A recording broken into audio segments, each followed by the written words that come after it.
It's time!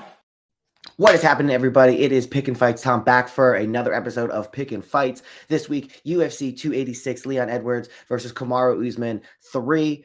This time we have Leon Edwards as the champion. It's happening in London, UFC 286, otherwise known as UFC London. And I am back for the best bets, picks, props, and predictions. Why am I saying it like that?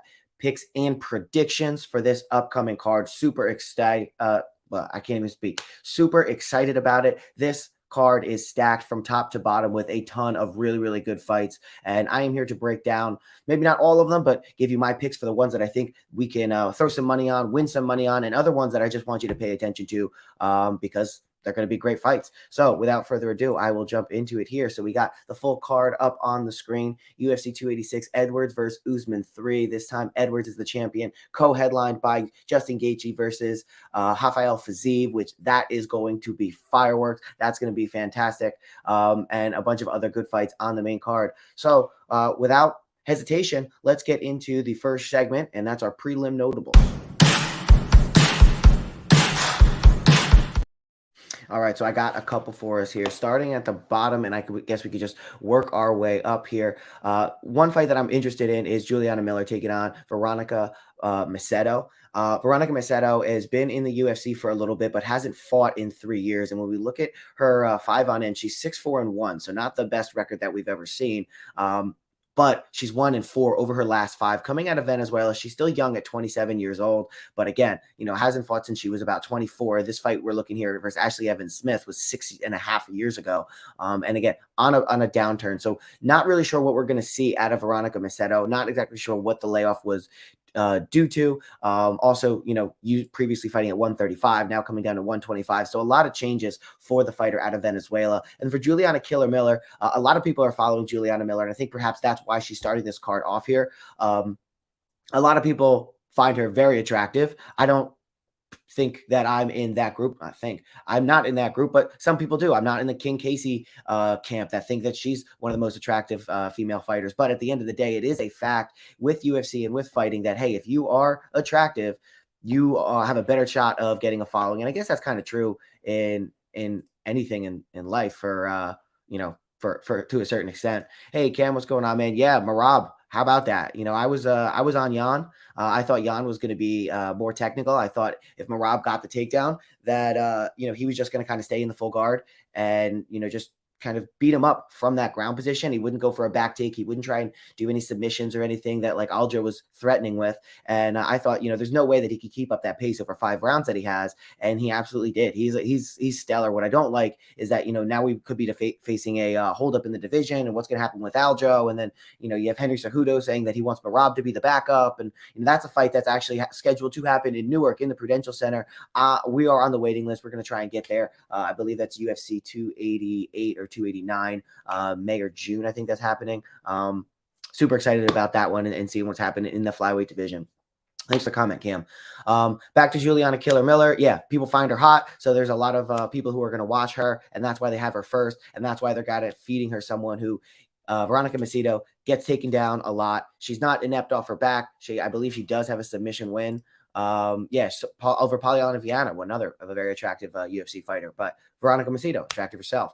But at the end of the day, hasn't fought in 3 years, has a whole inner game when it comes to the ground. They're going to want to give Julianne Miller someone to try and boost her status. So I'm going to take Julianne Miller, training at a 10th Planet Jiu-Jitsu in San Diego. Already kind of have a small following, like I said, from the Ultimate Fighter, and they kind of like to boost up those Ultimate Fighter.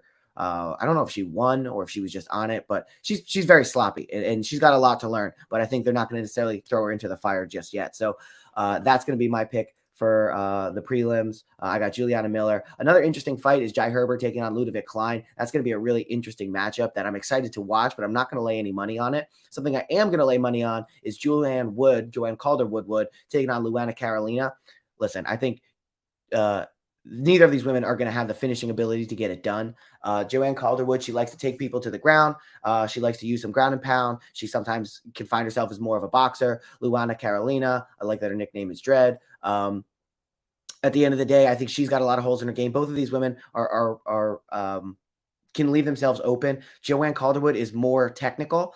She's also older. She's a little bit slower. But Luana Carolina is going to have a little bit more of an advantage if it goes to the ground, to the BJJ. But I think at the end of the day, my bet here is going to be that the fight goes to the distance, and that one is something I feel confident about. It's just I don't see, she got finished by Molly McCann, and I don't think Joanne Calderwood is going to be going out there and having the power to finish Luana Carolina. Luana Carolina is typically Poliana Botello, another attractive fighter, fighting to decisions. So, and Joanne Calderwood is getting finished on the ground. So I just think it's a mismatch in terms of if you're looking for that finish. I don't think it's going to happen in this one, and I'm going to bet that. So I'm going to go with Joanne Calderwood and Luana Carolina, that fight going the distance. Moving up the card, a fight that I think will not go the distance and going to get finished. I'm not exactly sure by who, is going to be Duško Todorovic. Let me try that again. Taking on Christian Leroy.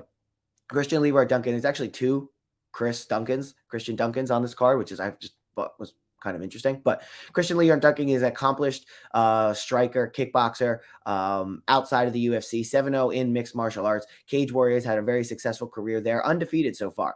Duško Todorovic, he is more of a boxer. He has very good fight IQ. Both of these guys have very good power. I like Christian Leroy Duncan's kicks. I like his speed. I like Duško Todorovic's fight IQ and potential ability to stay on the outside. He's going to use those boxing combinations and try and come in and catch Leroy Duncan probably in the middle of, a kick or something. But ultimately, I think both of these guys have the power to finish it.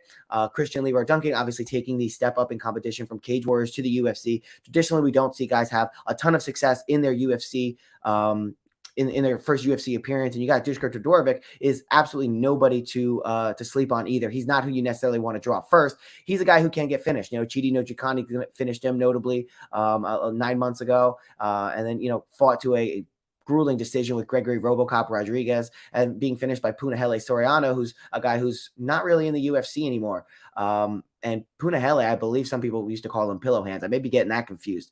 But yeah, Duško Todorovic, not a guy who is immune from being finished, but absolutely is a dangerous guy out there. Yes, Cam, he has a sick jab. So looking at, and also look at, I don't know what the length measurables are for Christian Leroy Duncan, but if at 74 inches for Duško Todorovic, he's not the longest guy in the division, but he's also not going to be the shortest either. He's going to be able to use that jab and have that distance. So really interested to see how this fight goes. I think there's going to be a fantastic finish here, and that's what I'm going to be putting my money on. Moving up the card, I got a couple more for you. Muhammadmokayev, he's fighting in London. He's another guy that the UFC is bringing along kind of slowly. I mean, minus 800, huge price tag.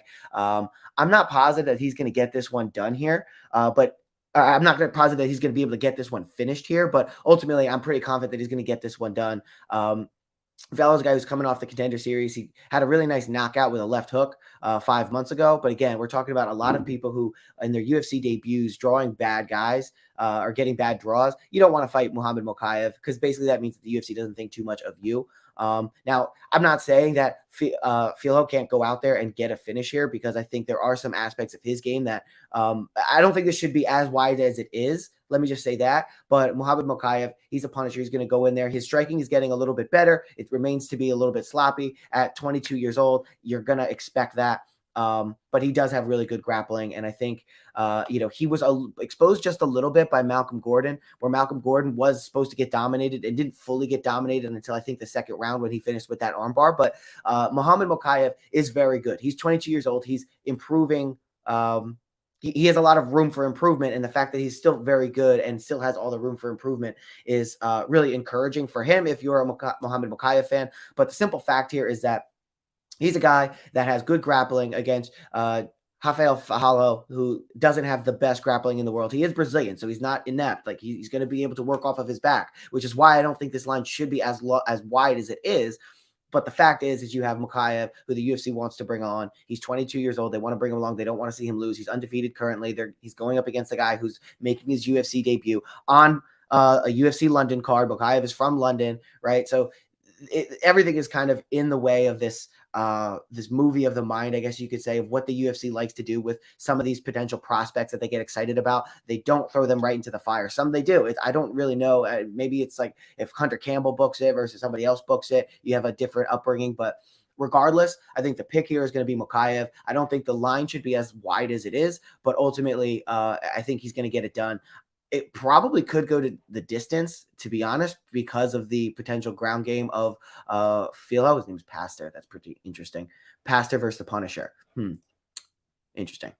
Yeah, I mean, listen, seeing what Tapology has to say, 96% on Mokayev, I agree with that. 49% by submission. Bless me. Thank you. 49% by submission. Absolutely could happen. I don't know if I would bet in terms of how this fight's going to go. I mean, I guess you could do submission, do like a double chance submission and decision. I don't think Mokayev's going to knock him out, but then again, he could ground and pound him out. Not exactly sure how it's going to go. But I am pretty confident in Mokayev getting the W there.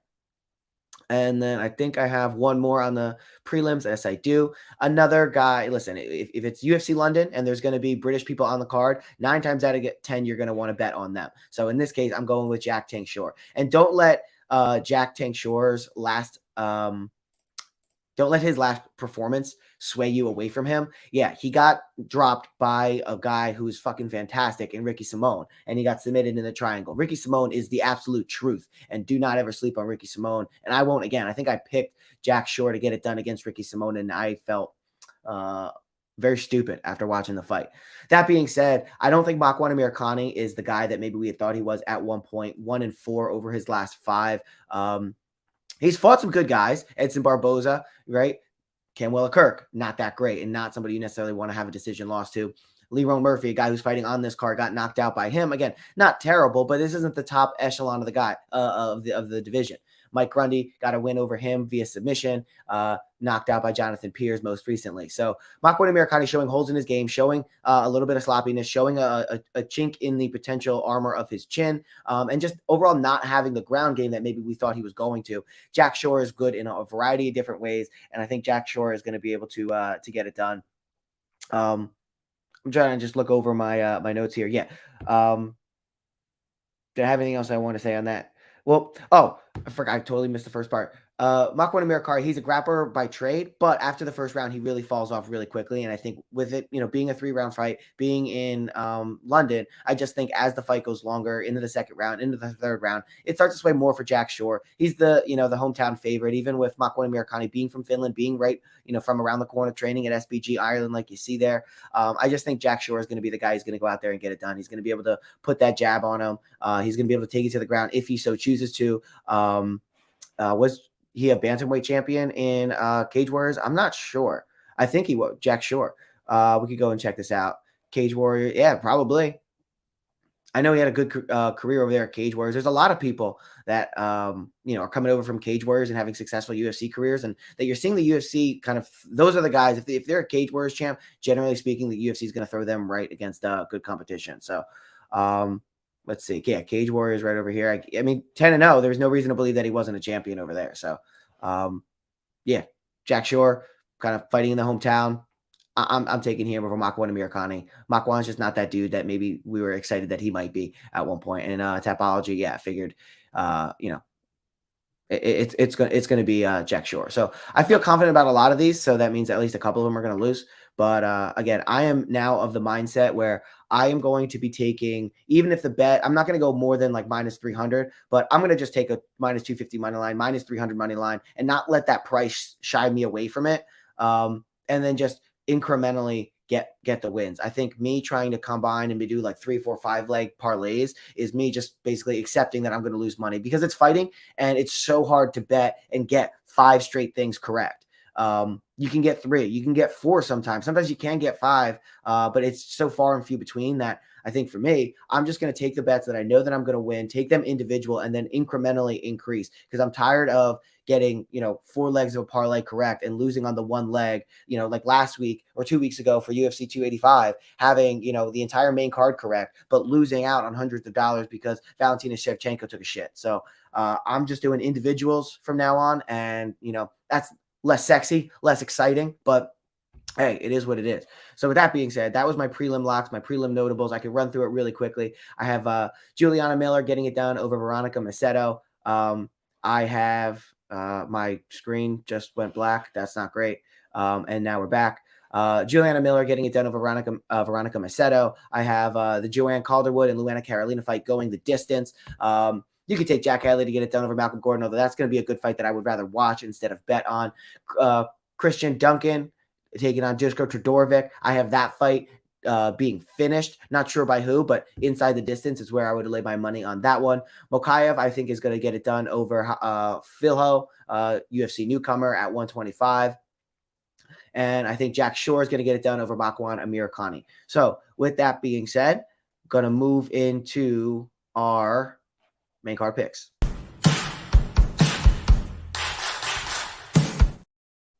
Awesome. Before we talk about the main card, just want to tell everybody like, comment, subscribe. We really do appreciate it. Cam, let me just check out what you've been talking about.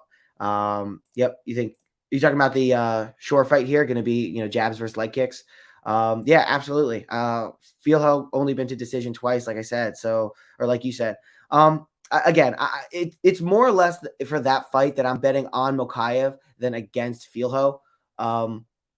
Again, I think it's maybe not as wide as it should be, or it's wider than it should be, rather. But I think Mokayev is definitely the pick there, and I'm not concerned about him getting a loss in this one to Falaho on his opening fight here. So, the pick is Mokayev, and I feel good about that. So, and I wouldn't expect Mokayev to take a loss in front of the London crowd. I mean, I'm not that he would want to, but all right, whatever. Just kind of rambling now. Like, comment, subscribe. Really do appreciate it. Follow us on Twitter and Instagram at Pickin Winners. Like I said, leave us a comment. Like to chat what we got going on. So, and also you can catch the show on Spotify if if you're in the car or something. That's just the way you consume podcasts and information. Check that out on Spotify. So, first fight here we are going to talk about is the main card opener of Marvin Vettori versus Roman Dolidze. This is a fantastic fight, and I am looking forward to it very much. Roman Dolidze is a guy who, over the last 3 or 4 fights, we've seen him really come alive and start finishing people. There was a period of time that I remember where Roman Dolidze would hold people up against the cage and it would be kind of a boring fight. We haven't seen that in a little bit now. In his last 3 fights, he's all been finished. He's finished Kyle Daukaus. I think there was like a head clash there. Finished Kyle Daukaus, finished Phil Hawes, and finished Jack Hermanson. Now, these guys are considerably a step below where Marvin Vettori is going to be. However, getting those finishes and showing that Roman Dolidze has the ability and that desire to go out there and put these guys away makes him an infinitely more interesting and more fun fighter to watch. That being said, all of the power and the knees and the elbows that Roman Dolidze exhibited against Jack Hermanson, that Phil Hawes, and against Kyle Daukaus, probably is not going to matter against Marvin Vettori. And everyone talks about it, how durable Marvin Vettori is. Marvin Vettori is truly built different. His head is not made of skin. It has to have some other like deep earth metal that it's composed with or comprised of, that just power doesn't affect him in the same way that it would affect any other people. Like if we were to get hit by a meteor, I would send Marvin Vettori's head out there as the first line of defense to break it up. I don't know if that was stupid or funny. Anyway, Marvin Vettori, the Italian dream. He's a guy that power just doesn't matter to him. And I don't think it's going to matter what Roman Dolidze can do power-wise. It's not going to affect Marvin Vettori. Marvin Vettori is going to just continue to walk forward. He's going to throw out the punches. He's going to just be a brute. And I think ultimately, especially in the second and the third round, I think it's going to start to sway his way. Even if Roman starts out fast, I think potentially there's I think Roman's going to want to keep this finish streak going, and that could cause him to gas out a little bit more in the first round of the fight. And Marvin Vettori is a guy who's been to 5 rounds a couple times, went all 5 rounds with Izzy Adesanya a few times. So that's something that I think is definitely going to sway in the corner of Marvin Vettori, and that's going to be the stamina game here. So, Marvin Vettori is the guy I'm taking here. Not for anything really like stylistic wise or technically. It's just the fact that he's a brute. And, I don't think Roman Dolidze is going to be able to do it. And like I said, the quality of opponent that Roman Dolidze has been finishing and going up against is far different than what Marvin Vettori is and what he, has been going up against. So I'm going with Marvin Vettori here. But it's going to be a fantastic fight, and I'm really looking forward to it. Jennifer Maia taking on Casey ONeill. Keith is really big on the Casey ONeill train. He finds her drop dead gorgeous. I don't. Good for her though. Good for whatever. Scottish. I would love to see her paint her face what do you call it? Like Paul Craig. Paul Craig paints his face like Braveheart, so it'd be fun to see her do that. Ultimately here, King Casey, I think this fight is not one that I'm super pumped about just because I don't particularly find Jennifer Maia or Casey ONeill's fights to be super interesting. Just for me, I don't think this is one that's going to get finished. Casey ONeill is when she goes to the ground, she does try to do the ground and pound. Jennifer Maia is a striker predominantly, but being Brazilian, having the last name Maia is going to mean that she absolutely has good ground game and is hard to finish. You know, 2-3 over her last 5. You know, the decision loss against Manon Fiorot, largely on the feet. Caitlin Chookagian, largely on the feet. And then Valentina Shevchenko. So these aren't bad losses. And then her wins, Jessica Ai and Marina Moroz. So not great wins either.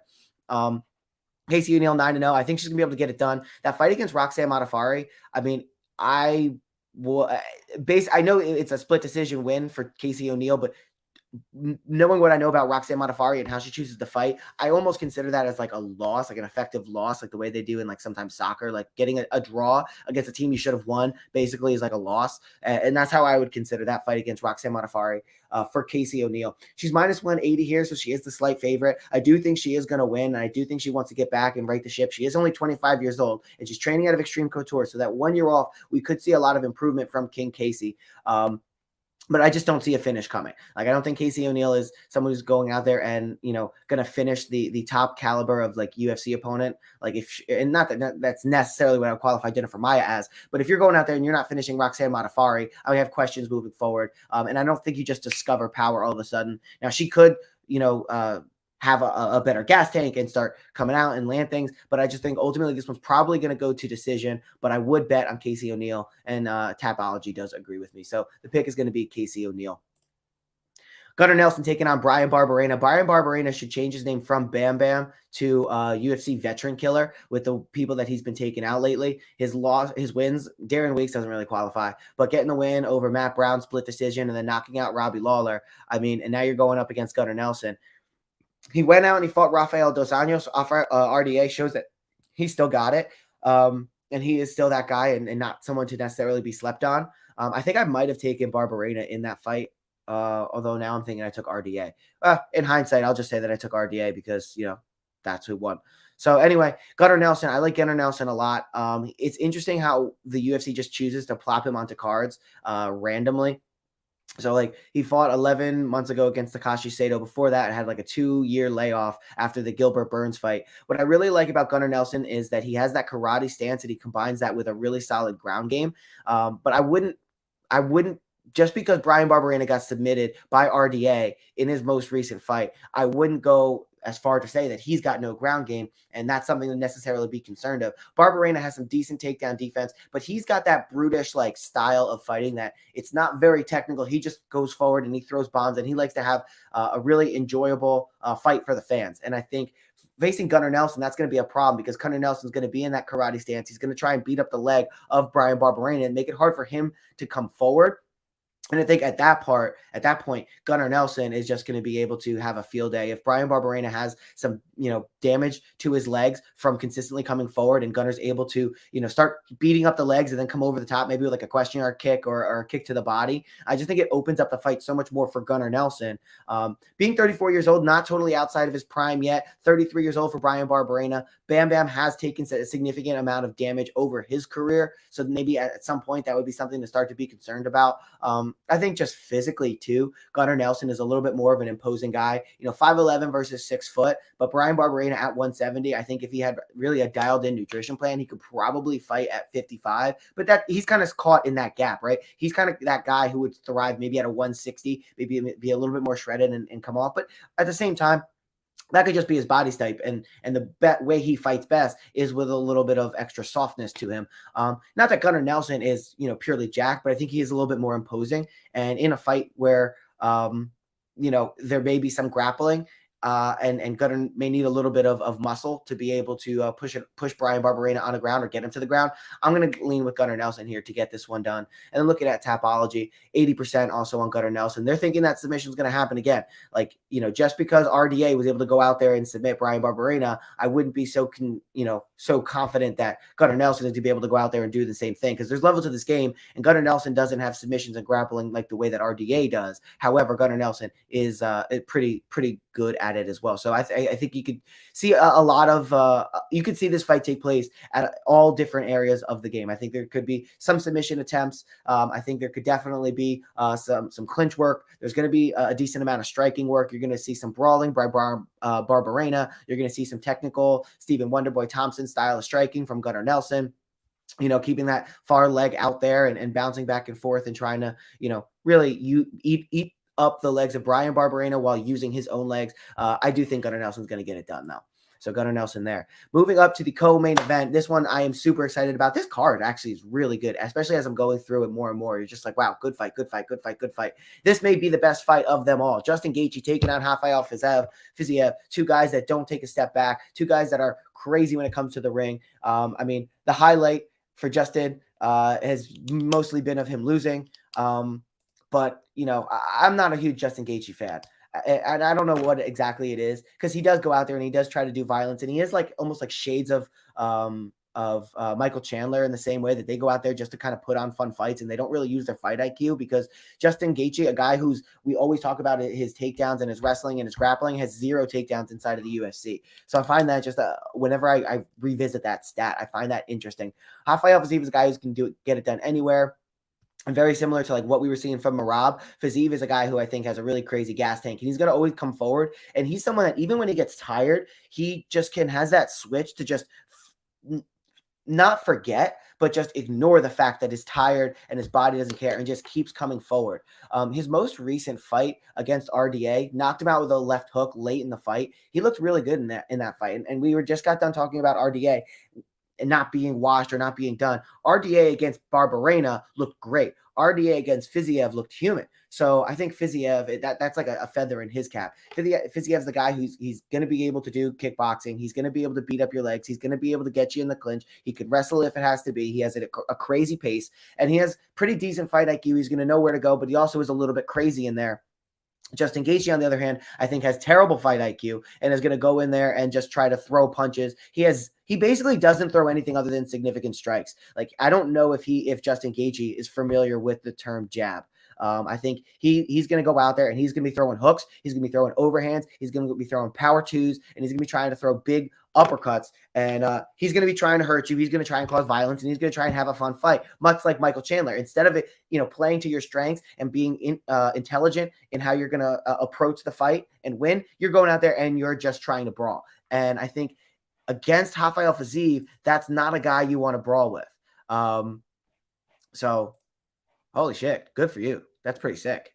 $850 on a $20 bet of Fiziev knocking out RDA in the 5th. Did you take that live, or did you have that beforehand? Yeah, I think Fiziev being able to have that knockout power in the 5th round shows the level of conditioning that he has. I don't think this is going to get to the 5th round. Is it a 5-round fight or is it a 3-round fight? I guess I should probably know that. I think it's a 3-round fight. I don't think it's going to get to the 3rd round. Maybe it could get to the 3rd round. This is going to be a banger either way. I'm going with Fiziev. I think he's got a little bit of a harder head. I think he's harder to finish. I think he has more diverse skill set. I think he's quicker. I think he'll probably have better stamina, and he's a little bit more intelligent. Good for you, Cam. Holy shit. So I'm going with Rafael Fiziev to get this one done over Justin Gaethje. And then our main event, Leon Rocky Edwards taking on Kamaru Usman. Does this mean that they both have the belt? I never noticed that before, too. Anyway. Oh, it is a 3-round. Nice. Leon Edwards taking on Kamaru Usman. Kamaru Usman the 3rd. I don't think I knew that. Interesting.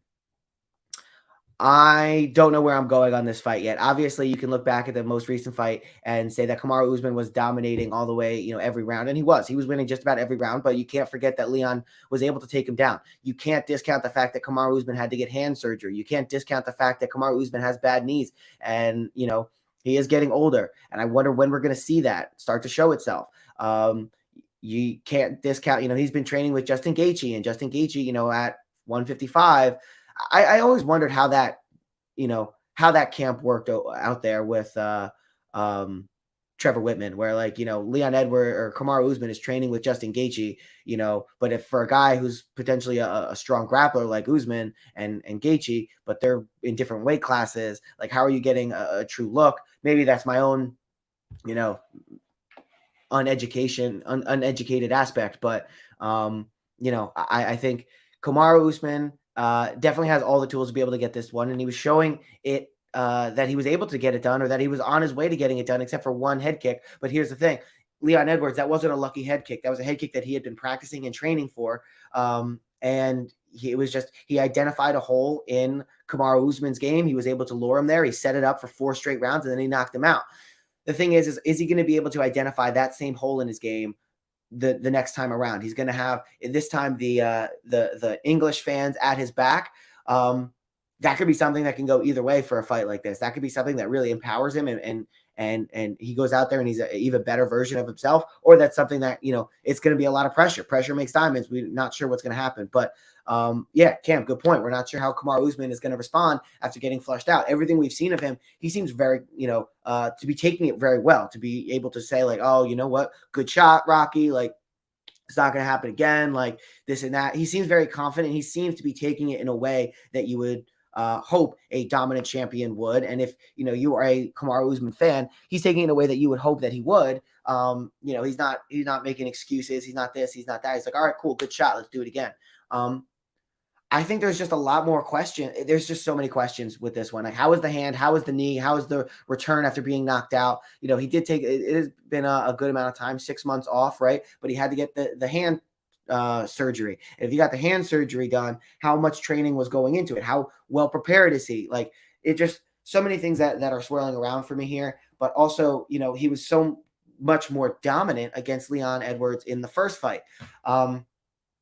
Leon was the first guy to take Kamaru down, although I think Colby Covington got Kamaru down at least once, but it wasn't officially labeled that. That's why you can't trust UFC stats. I really don't know. I hadn't made up my mind on who I'm taking for this one. I think I'm going to go with Leon Edwards simply because there's a lot of questions surrounding the preparation of Kamaru Usman. We don't know what's going to happen after being starched 6 months later. Is he now going to be a guy who's potentially have that weaker chin?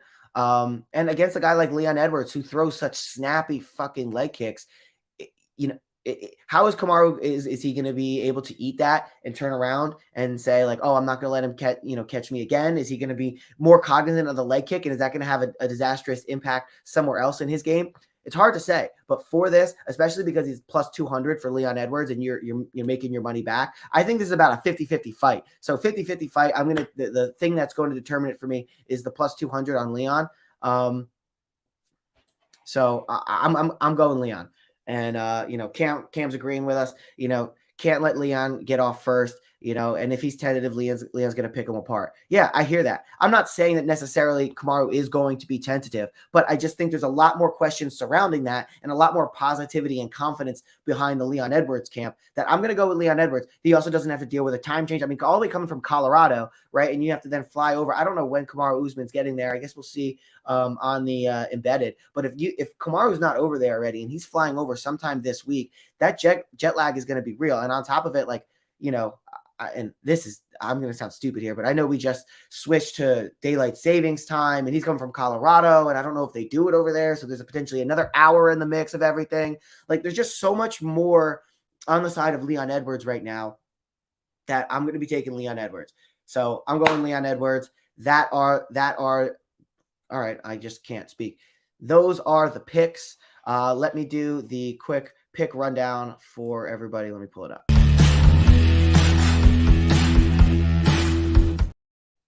All right, so pick rundown time, and I just want to say one more time, thanks so much for everyone who was in the chat and joined me. Cam, good to talk to you, buddy. Do us a favor, like, comment, let us know what you're thinking of the show. If there's anything you want to see, anything particular that we didn't go into that you want us to go into, and be a friend, tell a friend, share the show. Send it to somebody who's interested in UFC. Let us know how you're doing with the picks. We'll certainly let you know how we're doing with the picks. The pick rundown in this case is going to be Juliana Miller getting the win over Veronica Macedo. Joanne Wood and Luana Carolina, that fight I'm going to take to go the distance.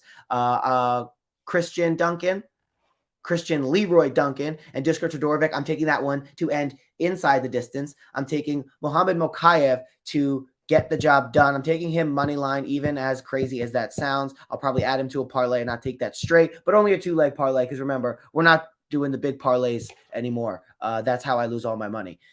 Jack Shore, I'm taking him to get it done over Makwan Amirkhani. Moving up to the main card here, I like Marvin Vettori to get it done over Roman Dolidze. That's going to be really interesting. I think Marvin Vettori by decision is a pretty good bet. That's probably where I'm going to lay my money. You could even do maybe a Roman Dolidze. Roman Dolidze is not going to finish Marvin Vettori, and I don't know if Marvin Vettori is going to finish Roman Dolidze. So I think this one, Marvin Vettori by decision, would be a good one. Jennifer Maia is taking on Casey ONeill. I'm going with Casey ONeill. I think that one has got a good chance to go to decision.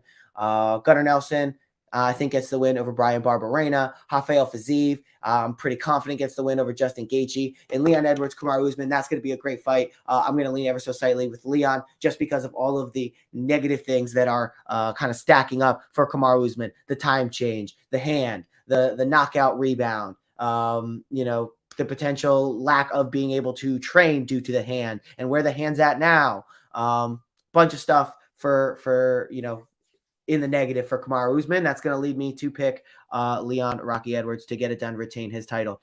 Thank you guys so much for checking in and hanging out with me this morning. 36-minute show. Try to make it a little bit fast for you. If, there's anything you want us to talk about, let us know. But other than that, I hope you have a great weekend, and we will see you next week for the next UFC. Have a good one, everybody.